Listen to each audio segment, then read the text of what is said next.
കാര്യമാണ്.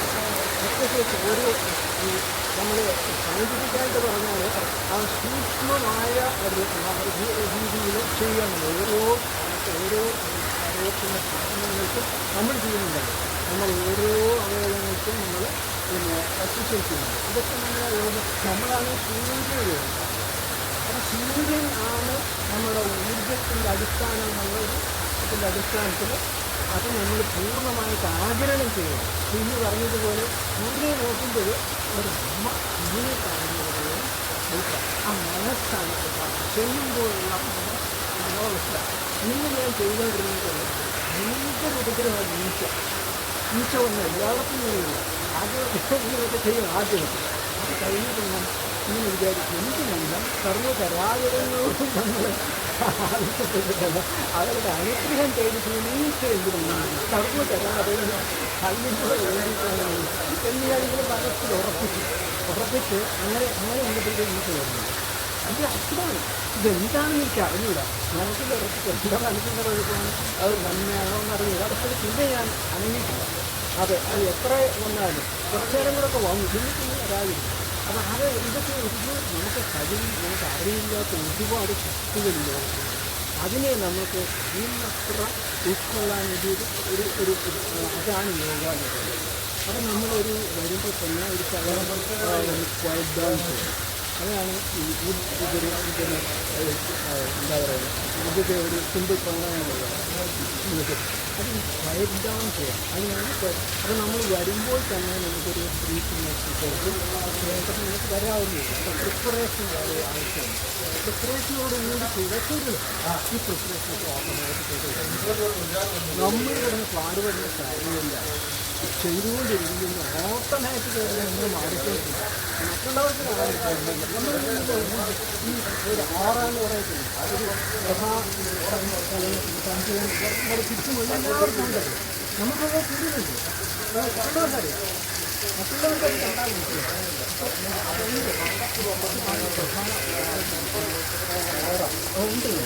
എല്ലാവർക്കും ഉണ്ട്. നമുക്ക് നല്ല ഇമോഷൻസ് ആണെങ്കിൽ നല്ല കുറയായിരിക്കും. നല്ല ഇമോഷൻസ് അതായത് ഇമോഷണൽ ബോഡി ഉണ്ടല്ലോ, ഒരുപാട് പ്രയോജനങ്ങൾ അവിടെ തന്നെ ഉണ്ട്. നമ്മൾ എല്ലാം ഒരു ചിരിയോടും കൂടി നമ്മൾ ആ ചിരിയോടെ നമുക്ക് നമ്മുടെ കൂട്ടത്തിൽ നമ്മളെല്ലാം ചെയ്യുന്നുണ്ട്. ധ്യാനം എല്ലാം നമ്മൾ നമ്മുടെ കൂട്ടത്തിൽ എല്ലാം ഉൾപ്പെടുത്തുന്നു. എല്ലാം ഉൾപ്പെടുത്തുന്നത് അത്ഭുതകരമാണ്. അതിനകത്ത് നമ്മൾ ഈ കൈയടിക്കുന്നുണ്ട്, 324 പ്രാവശ്യം കൈയടിക്കുന്നു. അതൊക്കെ നമുക്ക് പറ്റുന്നുണ്ട്. ഇതൊക്കെ സാധിക്കുന്നത് എല്ലാം ഉൾക്കൊള്ളുന്നു. പിന്നെ എവിടുന്ന് പുതിയ ഐഡിയ വന്നാൽ അത് നമ്മൾ ഉൾക്കൊള്ളുന്നു. നമ്മൾ മാറ്റിക്കൊണ്ടിരിക്കുന്നുണ്ടല്ലേ. അപ്പോൾ നമ്മൾ പുതിയ ഐഡിയ ഇതൊക്കെ പുതിയ അപ്പോൾ നമ്മൾ മാറ്റിക്കൊണ്ടിരിക്കുന്നത് പുതിയ എല്ലാം ഇമ്പ്രൂവ്മെൻറ്റ്, അതായത് പ്രോഗ്രസ് ചെയ്യുക. നമ്മൾ പഴയ ഒരു കാര്യം മാത്രം വെച്ചുകൊണ്ട് കഴിക്കുകയല്ല, നമുക്ക് ആഡ് ചെയ്യേണ്ടത് ആഡ് ചെയ്യുന്നത് മുന്നോട്ട് പോകാം.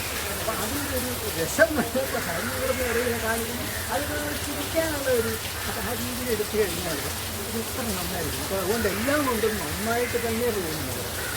അപ്പോൾ നമ്മൾ വിപക്ഷം ചെയ്യുന്നത് ഏറ്റവും നന്നായിട്ട് നമ്മൾ ചെയ്യുന്നതാണ് ഏറ്റവും വലിയ കാര്യം. അപ്പോൾ അത് ഇതുകൊണ്ടുള്ള വിപക്ഷം മുഴുവൻ നമുക്ക് കിട്ടുന്ന എനർജി അത് അത്ഭുതകരമാണ്. നമുക്ക് സാധാരണക്കാരിൽ കൂടുതൽ കാര്യങ്ങൾ ചെയ്യാൻ സാധിക്കുന്നില്ല. നമുക്ക് കാര്യമില്ല. ആ ഉത്സാഹം ദിവസം മുഴുവൻ നിലനിൽക്കുന്നുണ്ട്. അപ്പോൾ അതൊക്കെ കൊണ്ട് ഒരു രോഗം വരാതിരിക്കുന്നുണ്ട്. അപ്പോൾ അങ്ങനെയുള്ള കാര്യങ്ങൾ തീർച്ചയായിട്ടും നമുക്ക് ആസ്വദിക്കാം. ക്ലാപ്പിങ്ങിൻ്റെ കാര്യം പറഞ്ഞാൽ ക്ലാപ്പിംഗ് തെറാപ്പി എന്ന് പറഞ്ഞതാണ്. ആ ക്ലാപ്പിംഗ് തെറാപ്പി കാരണം പ്രതിരോധശക്തി കൂടും, മെമ്മറി പവർ കൂടും, കൈ ഇങ്ങനെ ഹോൾഡ് ചെയ്യുമ്പോൾ നമ്മുടെ ഓരോന്നും നോക്കിയാൽ എല്ലാത്തിനും ഉണ്ട്. ഇത് 15 to 20 മിനിറ്റ് ചെയ്യുകയാണെന്നുണ്ടെങ്കിൽ വളരെ പ്രയോജനമുള്ളത്. ശാസ്ത്രജ്ഞന് കണ്ടുപിടിച്ച അറിഞ്ഞൂടാ, അത് കണ്ട് നമുക്ക് പറഞ്ഞില്ല. അപ്പോൾ ബാക്കിയുള്ള പറയുന്നുണ്ടോ?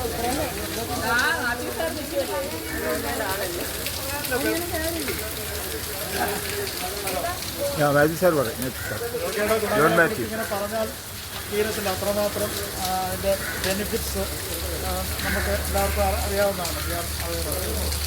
യോഗയെക്കുറിച്ച് പറയുമ്പോൾ ആദ്യമായിട്ട് നമ്മുടെ 4 തരത്തിലാണ്. നമുക്ക് ഫിസിക്കൽ മെൻ്റൽ, സ്പിരിച്വൽ, സോഷ്യൽ, ഈ 4 വെൽനെസ്സിനെ നമ്മൾ ഒരു കാര്യം യോഗ മാത്രം ചെയ്താൽ മതി എന്നാണ് പറയുന്നത്. അപ്പോൾ അതുകൊണ്ടാണ് യോഗ ഒരു ഹോളിസ്റ്റിക് വെൽനസ് സ്കീം എന്ന് പറയുന്നത്. ഹോളിസ്റ്റിക് അല്ലേ, physical wellness, mental wellness, spiritual wellness and social wellness. ഇത് ഒരു വ്യക്തിക്ക് ഇത് 4 ആവശ്യമാണെന്നാണ് പറയുന്നത്. അത് WHO പോലും അംഗീകരിച്ചിട്ടില്ല. അപ്പോൾ അതുകൊണ്ടാണ് ലോകം മുഴുവൻ ഇതെല്ലാം ഈ യോഗ ആളുകൾ ഇങ്ങനെ ചെയ്യുന്നത്. യോഗയിൽ ഞാൻ എൻ്റെ അനുഭവത്തിൽ മനസ്സിലാക്കിയിട്ടുണ്ട്, നമ്മൾ യോഗ പ്രാക്ടീസ് ചെയ്യാൻ തുടങ്ങിക്കഴിഞ്ഞാൽ അതിലേക്ക് വന്നു കഴിഞ്ഞാൽ പിന്നെ നമ്മുടെ ജീവിതത്തിന് ഒരു ഡയറക്ഷൻ കിട്ടും. പിന്നെ നമ്മൾ എവിടെ എത്ര മാത്രം നമ്മൾ അതിൽ നിന്ന് നമ്മൾ വഴിതെറ്റിപ്പോയാലും ഡീവിയേറ്റ് ചെയ്താലും യോഗ തീർച്ചയായിട്ടും നമ്മളെ ആ ട്രാക്കിലേക്ക് കൊണ്ടുവരും. ട്രാക്ക് തെറ്റിപ്പോയാൽ പിന്നെ ട്രാക്കിലേക്ക് എത്തിയാൽ നമുക്ക് റെയിൽവേ അറിയുമെന്ന് പറഞ്ഞു. Yoga gives us a direction. അപ്പോൾ അതിൻ്റെ ബെനിഫിറ്റ്സിനെ കുറിച്ച് പറയുകയാണെങ്കിൽ 2 വാക്കുകളിൽ പറഞ്ഞാൽ ഹെൽത്ത് ഈസ് വെൽത്ത് എന്ന് നമ്മൾ പറയാറുണ്ട്. Not wealth is health, health is wealth. അത് പഴയ ഒരു ഡെഫിനിഷനാണ്. But that is still very very relevant and meaningful. Health is wealth. Health ഇല്ലെങ്കിൽ ഒന്നുമില്ല. വെൽത്ത് നമുക്ക് ആസ്വദിക്കാനേ പറ്റത്തില്ല, പീസ് ഓഫ് മൈൻഡ് കിട്ടത്തില്ല. അതുകൊണ്ട് തന്നെ peace of mind is also important. അതുകൊണ്ട് യോഗ പറയുന്നത് peace of mind is happiness. നമ്മൾ ഹാപ്പിനെസ് എന്ന് പറഞ്ഞ് തേടി നടക്കേണ്ട കാര്യമില്ല. നമുക്ക് മനസ്സമാധാനം ഉണ്ടെങ്കിൽ എന്തുണ്ട്, നമുക്ക് ഹാപ്പിനെസ് ഉണ്ട്. എൻവയോൺമെൻറ്റ് ഹെൽത്തി ആയിരിക്കണം. അതുപോലെ തന്നെ വീട്ടിൽ എൻവയോൺമെൻറ്റ് നമ്മൾ വളരെ റിലാക്സ്ഡ് ആയിരിക്കണം. അതുപോലെ എൻവയോൺമെൻറ്റ് വീട്ടിൽ വേണം. അത് നമ്മുടെ ഉള്ളിലും വേണം. ക്വയറ്റ്നസ്, പീസ് ഓഫ് മൈൻഡ്. ഇതൊക്കെയാണ്